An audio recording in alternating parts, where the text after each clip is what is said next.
হাফেজ মোহাম্মদ মঈনুল ইসলাম।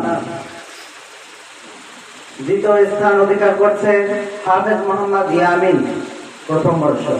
তৃতীয় স্থান অধিকার করছে হাফেজ মোহাম্মদ আজমির হুসাইন, দ্বিতীয় বর্ষ।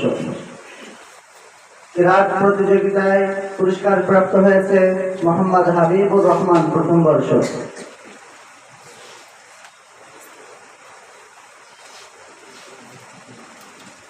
গজল প্রতিযোগিতা প্রথম স্থান হাফেজ রাহাত হুসাইন, দ্বিতীয় হাফেজ মোহাম্মদ আল মামুন, তৃতীয় মোহাম্মদ আম্মার হুসাইন।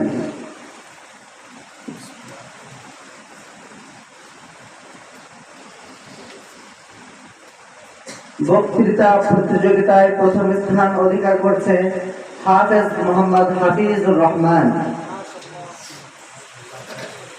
দ্বিতীয় মোহাম্মদ আবু কুহাফা, তৃতীয় হয়েছে মোহাম্মদ নিয়ামতুল্লাহ।